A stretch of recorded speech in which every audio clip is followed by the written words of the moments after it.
farol que me guia, é a luz do meu caminho.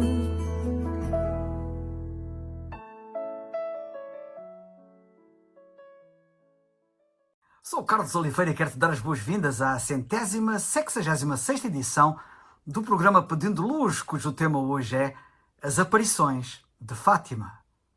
Muitos têm-me perguntado o que é que eu penso sobre as tão faladas aparições de Fátima. Eu seria politicamente correto se evitasse tocar neste tema, face à sua sensibilidade, especialmente no nosso país, que é profundamente católico. Mas um dia iremos todos saber, indubitavelmente, que o importante não é sermos politicamente, mas biblicamente corretos. Muito tem sido escrito, falado e comentado sobre as aparições de Fátima e muitos têm-me interrogado sobre esta matéria. Não me pronunciarei sobre se Fátima é uma mentira intencional ou um oportunismo religioso, político ou económico, como tem sido avançado por alguns. Também não tecerei nenhum comentário sobre o que alguns têm escrito em livros. Como em todas as coisas, limitar-me-ei a pronunciar sobre o assunto exclusivamente à luz da verdade da Bíblia, da Palavra de Deus, o que será suficiente. Afinal, o que é que dizem as Escrituras? Dizem alguma coisa a este respeito? Bem, a Bíblia não fala de Fátima, como também não fala de outros temas sobre os quais precisamos de esclarecimento.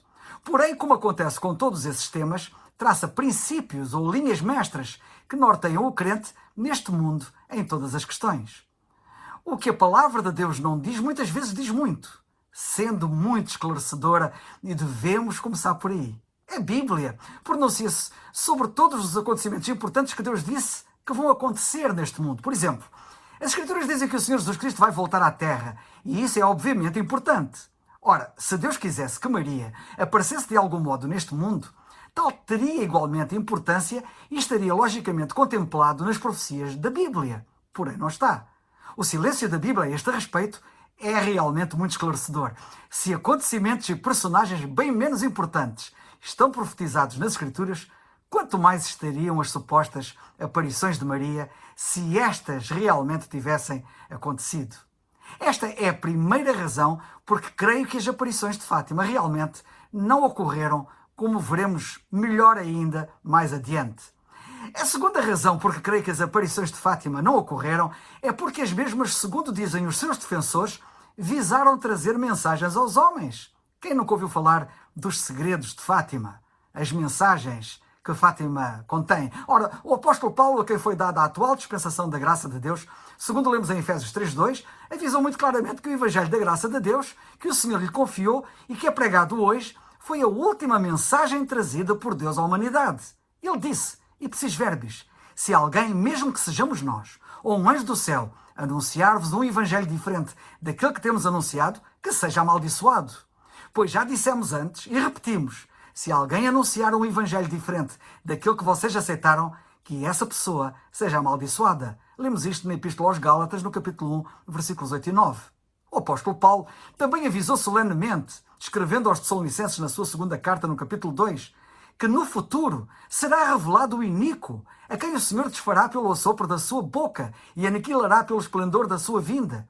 Esse, cuja vinda é segundo a eficácia de Satanás, com todo o poder e sinais e prodígios de mentira, e com todo o engano da injustiça para os que parecem.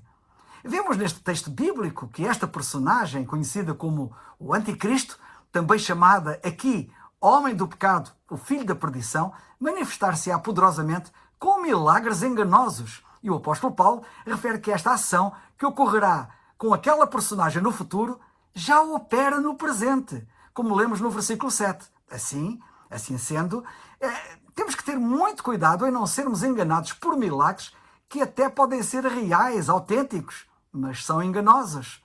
Porque os há.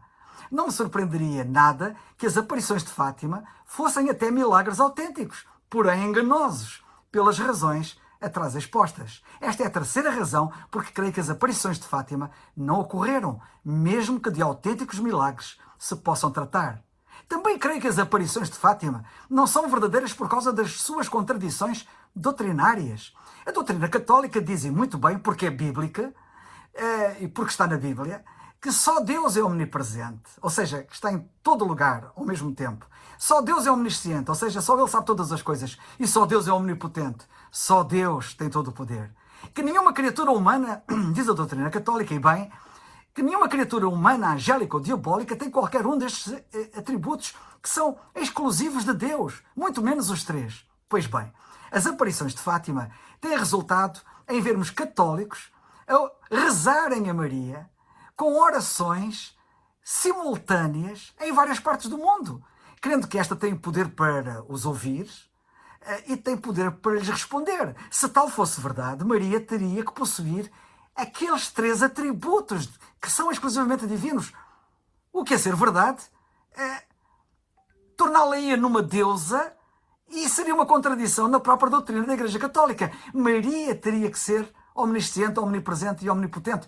Todavia, a verdade é que os católicos agem recorrentemente nessa contradição e fazendo realmente de Maria uma deusa. Na famosa reza Ave Maria, eles não se dirigem a Maria como Mãe de Deus? Diz ipsis verbis essa reza, Santa Maria, Mãe de Deus. Desde quando é que Deus tem mãe? Maria é mãe do Senhor Jesus Cristo enquanto homem, não enquanto Deus. Como homem, o Senhor tinha mãe, Maria, mas não tinha pai. Como Deus, o nosso Senhor tem pai, mas não tem mãe, pois a Sagrada Família é constituída apenas por Pai, Filho e Espírito Santo, não existindo nela qualquer mãe. Mas as contradições que estas aparições têm produzido são legião, ou seja, são muitas. Evidentemente, não as vamos aqui escalpelizar, mas destacarei o seguinte. Desde as supostas aparições, os católicos passaram a dar mais importância, mais atenção a Maria do que ao próprio Senhor Jesus Cristo, o que é muito grave. A palavra de Deus diz que o Senhor Jesus Cristo tem um nome que é sobre todo o nome. Filipenses 2,9, incluindo o nome de Maria. A reza do terço é paradigmática a este respeito. Note-se como são rezadas 6 Pais Nossos e 53 Ave-Marias nessa reza. Praticamente um Pai Nosso para cada 10 Ave-Marias. Nós vemos por toda a parte do mundo católico Maria assumir uma proeminência maior do que o próprio Senhor Jesus Cristo, quando na realidade a Bíblia mostra que o Senhor Jesus Cristo assume toda a proeminência e preeminência. Nós lemos na Carta aos Colossenses 1,18 que o Senhor Jesus Cristo é a cabeça do corpo da Igreja, que é o princípio e o primogênito dentre os mortos, para que em tudo tenha a preeminência. Ora, e o que dizer dos sacrifícios que se realizam por causa de Fátima? Maria conduz os católicos à realização de sacrifícios infindáveis. Não vemos isso em Fátima? Não vemos isso nas peregrinações para Fátima? Dá dó ver ao que tem conduzido estas aparições. Pessoas a sacrificarem-se, pensando que o seu sofrimento é um meio de redenção. Quem conhece a verdade do Evangelho na Bíblia sabe que Cristo foi feito por Deus para nós, redenção. Quando sofrendo de uma forma única por nós na cruz do Calvário, deu ali a sua vida em nosso lugar, poupando-nos a qualquer sacrifício redentor. Vemos isso em 1 Coríntios 1,30, que Cristo é a nossa redenção. Lemos assim em Efésios, no capítulo 1, versículo 7, que em Cristo temos a redenção pelo seu sangue, a remissão das ofensas segundo as riquezas da sua graça, ou seja, do seu favor imerecido, não segundo os nossos supostos merecimentos. E lemos na primeira carta a Timóteo 2,6 que Cristo se deu a si mesmo em preço de redenção por todos. E em Tito 2,14 lemos que Ele se deu a si mesmo por nós para nos remir de toda a iniquidade. Já lhe agradeceste a salvação que Ele realizou e te está a oferecer agora gratuitamente? Nós lemos em Tito 2,5 e em Efésios 2,8 e 9. Passo a citar. Não pelas obras de justiça que houvéssemos feito, mas segundo a sua misericórdia nos salvou, porque pela graça sois salvos, por meio da fé. Isto não vem de vós, é dom de Deus, não vem das obras, para que ninguém se glorie. Ora, se assim é, se ainda não o fizeste, fala quanto antes. Crê, tem fé. Crê no Senhor Jesus Cristo e serás salvo. Atos 16, 31. É o farol que